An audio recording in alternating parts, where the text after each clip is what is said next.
tout le monde pour votre présence, pour avoir exprimé votre intérêt à ce qui se passe au Guidimara, et notamment à la problématique du développement général du Guidimara.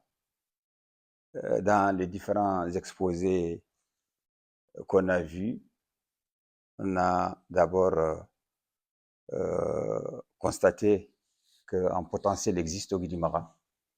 Ça a été illustré par les propositions et les recommandations qui ont été faites par le président du conseil régional sur la base d'un diagnostic des potentiels au niveau agricole, des potentiels au niveau du tourisme, au niveau de l'artisanat, dans tous les domaines économiques.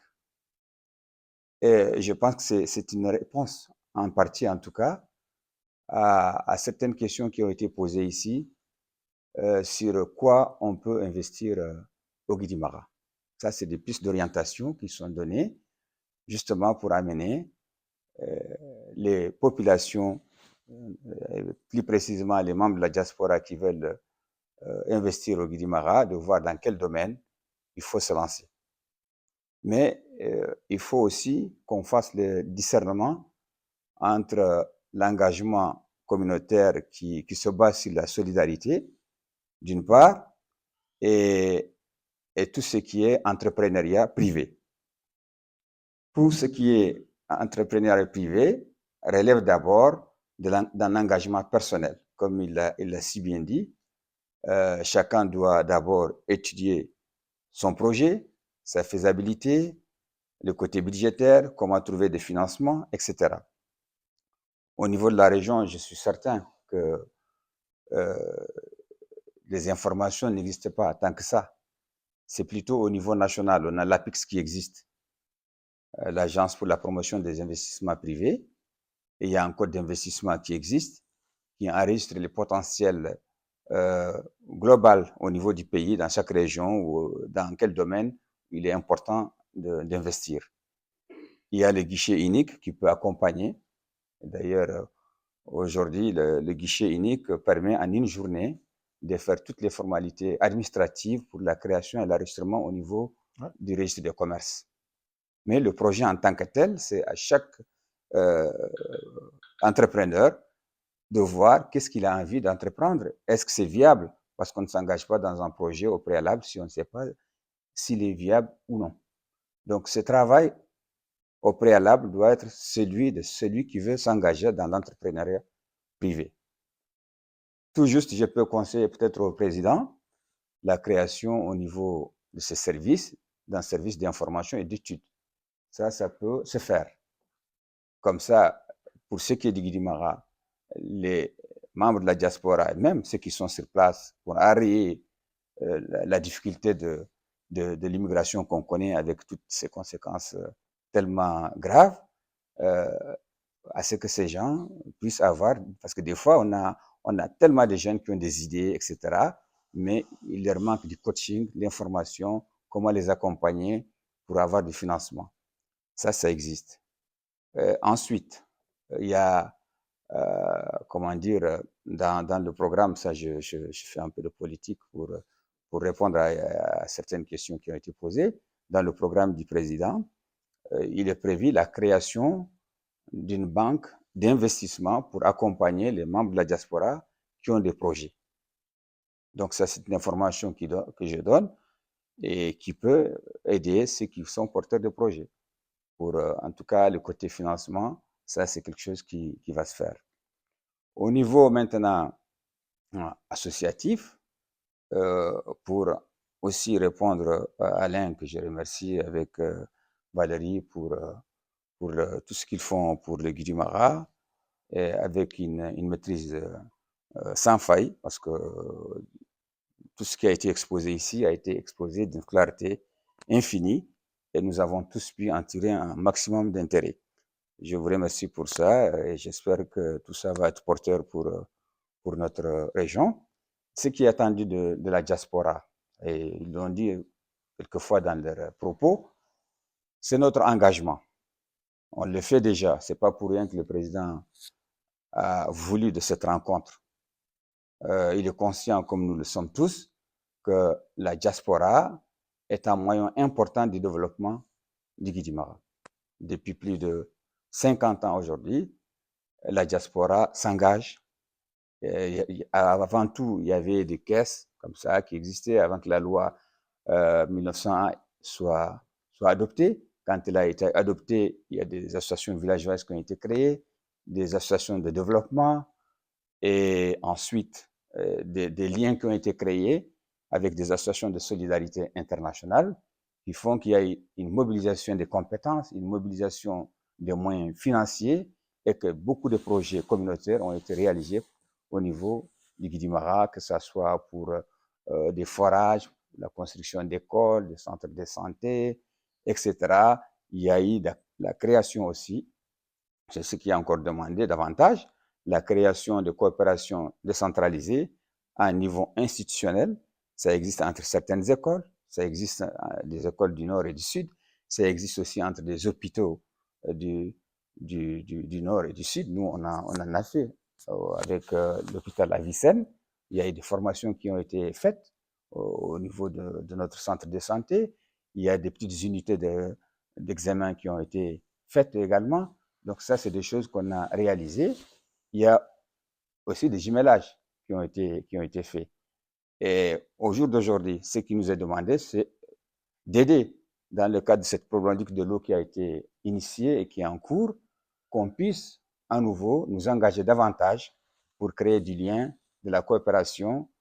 Ça peut être entre agences, ça peut être aussi entre des collectivités territoriales.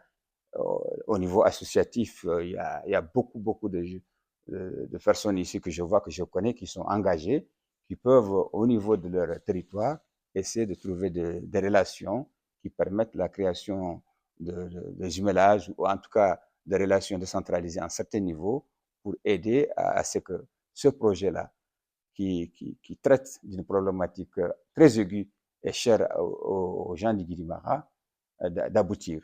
Donc ça, c'est quelque chose qui est attendu de chacun de vous et l'intérêt à faire, c'est que vous vous l'appropriez. Que chacun, à partir d'aujourd'hui, fasse le maximum pour aider à ce qu'on trouve davantage de relations pour nous aider à aller dans cette direction. Donc, la deuxième chose, ça peut répondre aussi à une des questions qui a été posée sur plusieurs manières. En termes d'organisation, bon, prétendument que ça n'a pas été bien organisé, sans doute que ce n'est pas assez suffisant l'information parce qu'on a eu un délai court pour le faire, ça c'est d'une part, et ce qui nous a pas permis aussi de formaliser certaines choses, notamment le fait de recourir à des ONG. On sait que par rapport à ça, il faut avoir des délais minimum de 3 semaines à un mois pour le faire, parce que les gens n'ont pas les calendriers aussi légers que nous en avons. C'est pour ça que bon, on a ouvert une information large sur les réseaux sociaux, qui est un canal très ouvert et qui permet d'atteindre le maximum des gens. Mais pour moi, si on veut être efficace, on veut que au niveau de notre tissu associatif, que l'information soit fluide, il faut peut-être créer au-delà des associations qui existent dans les villages ou des petits groupes qui existent, qu'on essaie de faire un registre de tout ce qui est organisation. Mais que ces registres soient confiés pour moi à un organe qu'on va créer entre Jean Digui Dimara, que moi je vais appeler organe intégré du développement, ou organe intégré pour le développement du Guy-Dimara.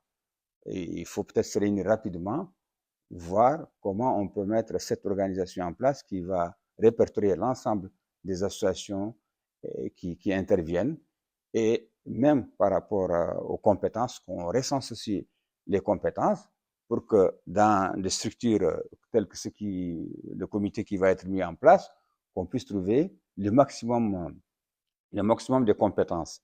Et que justement, parmi les profils, parce que dans la composition, il y a des profils qui ont été définis.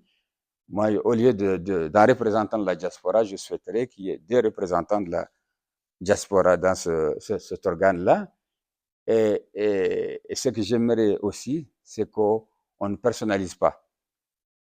Par rapport à chaque projet, qu'on voit parmi les compétences qu'on aura à recenser, la personne qui répond le mieux à ce profil.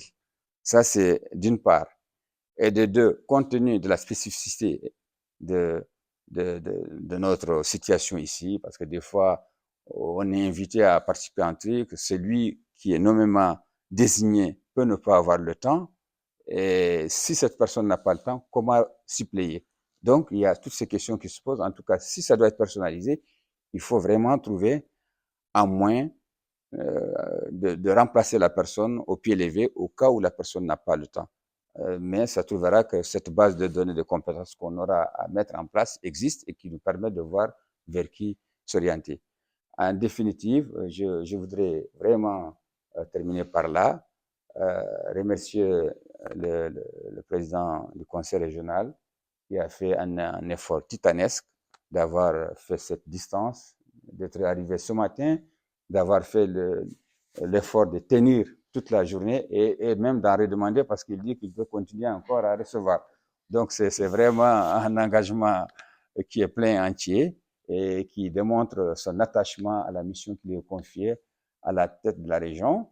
Et c'est aussi une reconnaissance du rôle de la diaspora.